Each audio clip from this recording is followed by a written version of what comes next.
The Empowerment Chronicles, Part 3.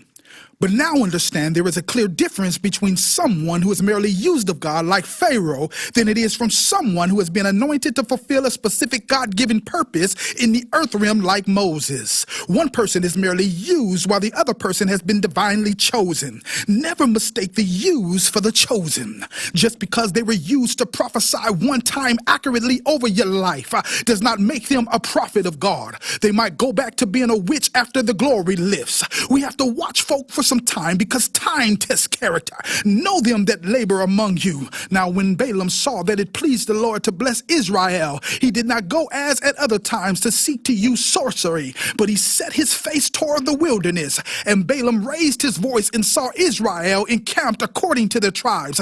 And the Spirit of God came upon him. Numbers 24, 1 and 2. Those of us who have been doing this for a little while understand that there is a difference with merely being used from being chosen. For many are called, but few are chosen. The one being used will often work for God indirectly, essentially without any knowledge or understanding of the Almighty. For the scripture said, unto Pharaoh, even for this same purpose have I raised thee up, that I may show my power in thee, and that my name might be declared throughout all the earth. While the other, the chosen on the other hand, has had an encounter with God, and therefore clearly understands who has employed him or her. But you are a chosen people, a royal priesthood, a holy nation, God's special possession, that you may declare the praises of him who called you out of darkness into his marvelous light. 1 Peter 2 and 9. What accompanies the chosen, yes, the divinely selected of God, is a cognizant awareness of one's unique purpose mandating the earth. They intuitively understand that they have been divinely selected and set apart for God's use only. This is synonymous with being sanctified. A, divine selection. B, divine separation. And C, sanctified.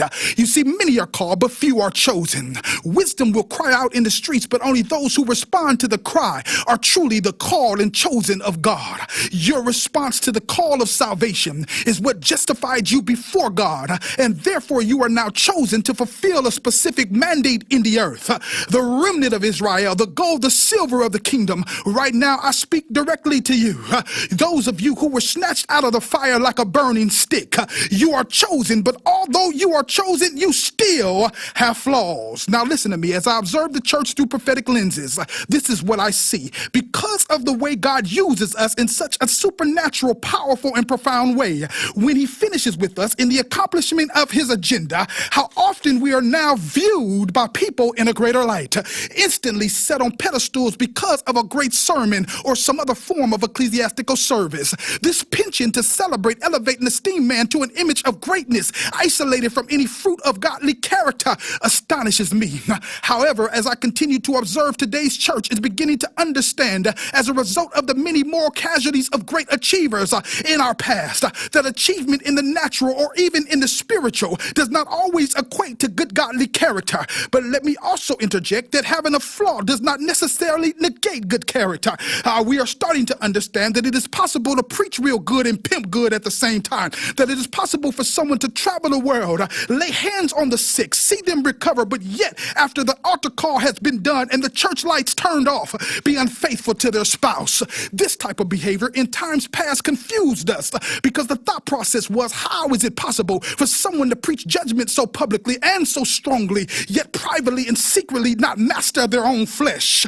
I am weary of folk who preach or who in our era use social media as a means to post judgment the majority of the time with very little or no mention of grace.